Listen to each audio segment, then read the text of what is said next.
আসসালামু আলাইকুম ভিউয়ার্স, বরাবরের মতো আজকে আবার আসলাম। আজকে থাকছে চিকেন বিরিয়ানি। তার মশলা রেডি করতেছি।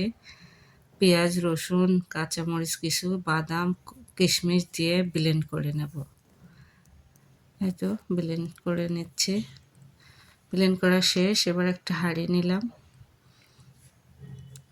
পাতিলের মধ্যে আমি তেজপাতা, এলাচ সব ধরনের মশলা দিয়ে দিলাম মাংসের।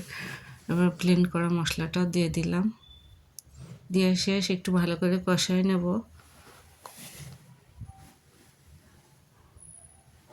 কষানো শেষ। এবার একটু ধনিয়ার গুঁড়া দিয়ে দিলাম।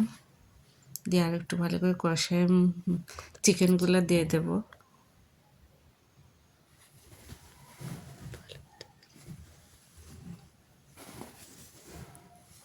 এবার একটু পানি দিয়ে ভালো করে কষায় নেব। এ পর্যায়ে আমি একটা পাতিল নিলাম। সুগন্ধি চাউল ধুয়ে রাখছি, ওটা একটু ভেজে 20% সিদ্ধ করে নেব।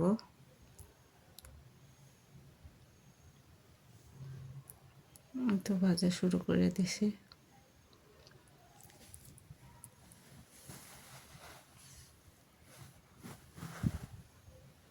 আমার ভাজা এ পর্যায়ে শেষ। পানি দিয়ে দিলাম। কিছু কাঁচামরিচও দিয়ে দিয়েছি। এইদিকে আমার মাংস রান্না হয়ে গেছে, সিদ্ধটা হয়ে গেছে। তো তুলে রেখে ওই চাউলগুলো এর মধ্যে অ্যাড করব।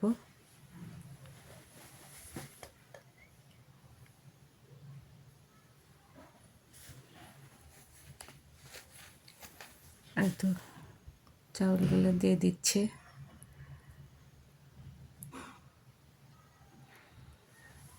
দিয়ে শেষ। এবার চিকেনগুলো উপরে দিয়ে দেব। দিয়ে ঢাকনা দিয়ে ঢেকে দেব।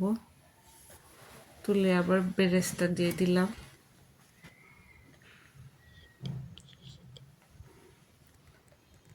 এর ফাঁকে আমি দুধটা অ্যাড করেছিলাম মাংসে, বলা হয়নি। এবার কিছু একটু ঘি দিয়ে দিলাম। বাচ্চাদের খুব প্রিয়, এর ফ্লেভারটা খুবই ভালো লাগে বাচ্চাদের। ঘিটা অ্যাড করে দিয়ে আমার রান্না শেষ প্রায়। তাই উল্টে পাল্টায় দিচ্ছি। উল্টে পাল্টায় আমি আরও কিছুক্ষণ দমে রাখবো।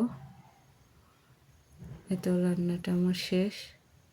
ফাইনাল হিসাবে এই রকম হয়েছে। যদি ভালো লাগে আমাদের পাশে থাকবেন। সবাইকে ধন্যবাদ।